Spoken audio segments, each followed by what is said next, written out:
আসসালামু আলাইকুম। Welcome to my shop Shubho computer sales and service centre. আজকে আসলে প্রথম রোজা আমাদের আসলে লকডাউনের জন্য আমাদের মার্কেট 7 দিনের জন্য বন্ধ হয়ে গেছে। তো আমাদের লাস্ট দিন আমার হাতে দুইটা ল্যাপটপ আসছিল, দুইটা কাজ আসছিল। তো একটা হচ্ছে অ্যাসুস, একটা হচ্ছে আপনার এইচপি। দেখতে পাচ্ছেন পার্ট নাম্বার হচ্ছে DAY11 AMBE6E0 RAV-E। এটি একটা কোর i7 এর একটা laptop, 4th generation core i7। তো আজকে আমি এই বিষয়টি আপনাদের সাথে ডিসকাশন করব। আমাদের এই ল্যাপটপটি ওকে হয়েছে কিছুক্ষণ আগে। আমরা আসলে যারা ল্যাপটপের কাজ করি, যারা অনেকেই আমরা কাজ শিখতেছি, তাদের সাথে আজকে এই বিষয়টি আমরা ডিসকাশন করব যে আমাদের এই ল্যাপটপটির প্রবলেম ছিল নো পাওয়ার, কোনো পাওয়ার ছিল না। হ্যাঁ, তো যখন হচ্ছে আমি এই ল্যাপটপটি আমার হাতে নেই, তো বুটটা হাতে নেওয়ার পরে এটার ফিজিক্যাল ড্যামেজ দেখলাম, মানে কোথাও কোনো ফিজিক্যাল ড্যামেজ আছে কিনা। বুটটি অনেক সুন্দর করে চেক করলাম, আসলে বুটটি কোথাও কোনো ফিজিক্যাল ড্যামেজ ছিল না। খুবই ক্লিন ছিল, খুব ফ্রেশ একটি বুট। তো আমার প্রথমে আমার হাতে যে সমস্যাটি ধরা পড়েছে, আসলে আমরা হচ্ছে ল্যাপটপের কাজগুলো আমরা যদি স্টেপ বাই স্টেপ করি, দেন আমাদের হচ্ছে সবগুলো কাজে ওকে হওয়ার সম্ভাবনা থাকে। তো আমাদের এই বিন সেকশনটি ওকে ছিল, আমাদের ভোল্টেজ ছিল, এম্পিয়ার ছিল। আপনার প্রথমে যখন চালু করি তখন হচ্ছে 4-5-3-4-5-6 এম্পিয়ার গিয়ে আবার হচ্ছে এম্পিয়ারটা 0-0 হয়ে যেত।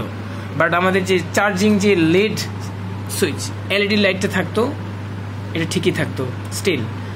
আমাদের 5 ভোল্ট তৈরি হয়েছিল বা 3 ভোল্ট তৈরি হয়নি। তো আজকে যে মজার বিষয়টি হচ্ছে যে আমরা অনেক সময় দেখা গেছি কি, যে আপনারা দেখতে পাচ্ছেন যে এটি হচ্ছে 5 ভোল্টের কয়েল, আর এটা হচ্ছে আপনার 3 ভোল্টের কয়েল। হ্যাঁ,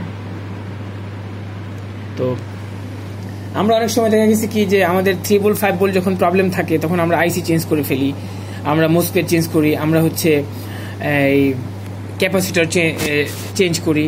তো এই জন্য আজকের এই বিষয়টি আমি ডিসকাশন করব যে এটার কি সমস্যা ছিল।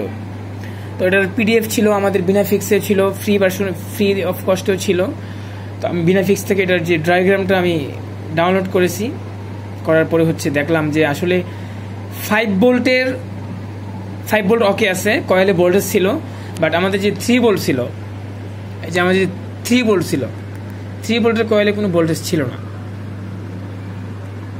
তো আমি দেখলাম যে এটার বিন ওকে আছে, দেন এলডিও ওকে আছে, ইনাবেল যেটা ছিল, ইনাবেল ছিল না। তখন আমি স্কিমেটিক ওপেন করে দেখলাম ইনাবেলটা কোত্থেকে আসছে। আমাদের এই 3 ভোল্টের ইনাবেলটা আসছে হচ্ছে আইও চিপ থেকে। একটু কথাটা মনোযোগ সহকারে শুনবেন। আমি আশা করি যে যদি আপনারা স্টেপ বাই স্টেপ স্কিমেটিক ডায়াগ্রামের মাধ্যমে কাজ করেন, আমাদের এই কাজগুলো ইনশাআল্লাহ শতকরা 80-85টা কাজ ওকে হবে ইনশাআল্লাহ, যদি আপনি স্কিমেটিক রিড করতে পারেন, যদি স্কিমেটিক বুঝেন, ডায়াগ্রাম বুঝেন এবং ডায়াগ্রামের যে ভাষা বুঝেন। তো আমার হচ্ছে এই ইনাবেলটি ছিল আইও চিপ থেকে আসছিল। আইও চিপ থেকে এটা আপনার হচ্ছে আউট হয়ে একটা রেজিস্ট্যান্সের মাধ্যমে, যে রেজিস্ট্যান্সটা হচ্ছে আমি আজকে আপনাদেরকে দেখাবো, হয়তো চলে গেছে, এখানে ছিল, মেবি হাত থেকে পড়ে গেছে মেবি। এটা হচ্ছে আপনার আইও চিপের কাছাকাছি একটা রেজিস্ট্যান্স ছিল। হ্যাঁ, এই যে আমাদের আইও,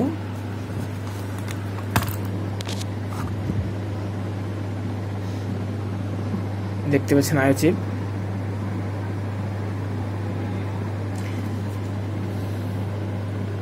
যে জাম্পারটা করেছি যেখানে আপনাকে নিয়ে যাচ্ছি ওখানে। হ্যাঁ,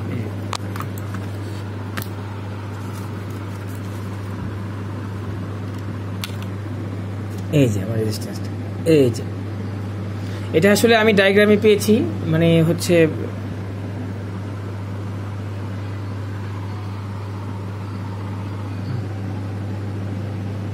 আসলে লাইটের স্বল্পতার কারণে আমার হচ্ছে ক্যামেরাটা আমি ভালো করে ধরতে পারতেছি না।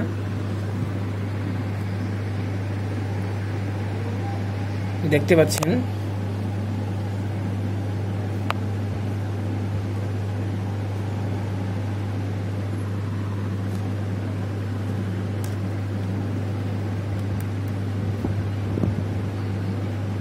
এই যে আমার রেজিস্ট্যান্স, এটা আমি জাম্পার করছি। হ্যাঁ, আমাদের এই পাশে ছিল 3.3 ভোল্ট, বাট এই পাশে ছিল না।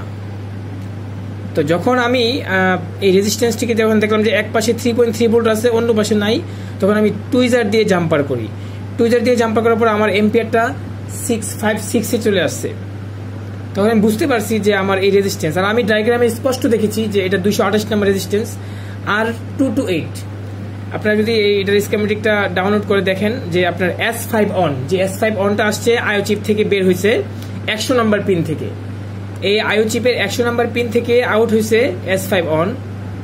এই S5 অন আপনার চলে গেছে সোজা আমাদের 3 ভোল্টের এনামেলে।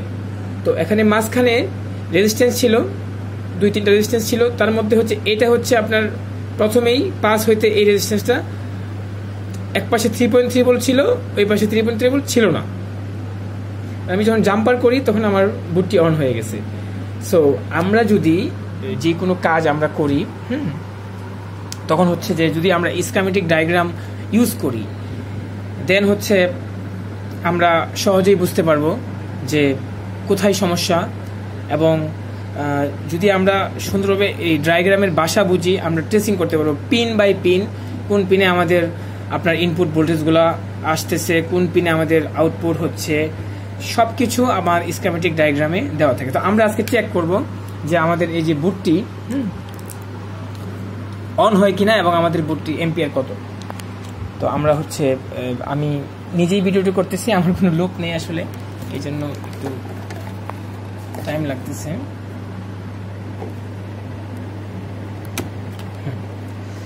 আপনারা দেখেন যে এখানে পাওয়ার সুইচ লাগানো আছে, আমি এম্পিয়ারটা দিচ্ছি।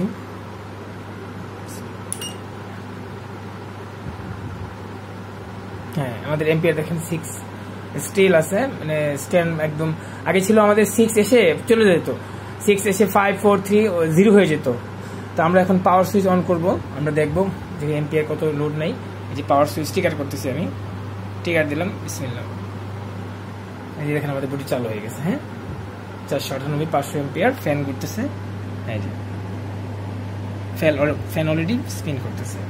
তো এই হচ্ছে আমাদের যে আমরা র্যাম লাগালে আমাদের ডিসপ্লে চলে আসবে ইনশাআল্লাহ।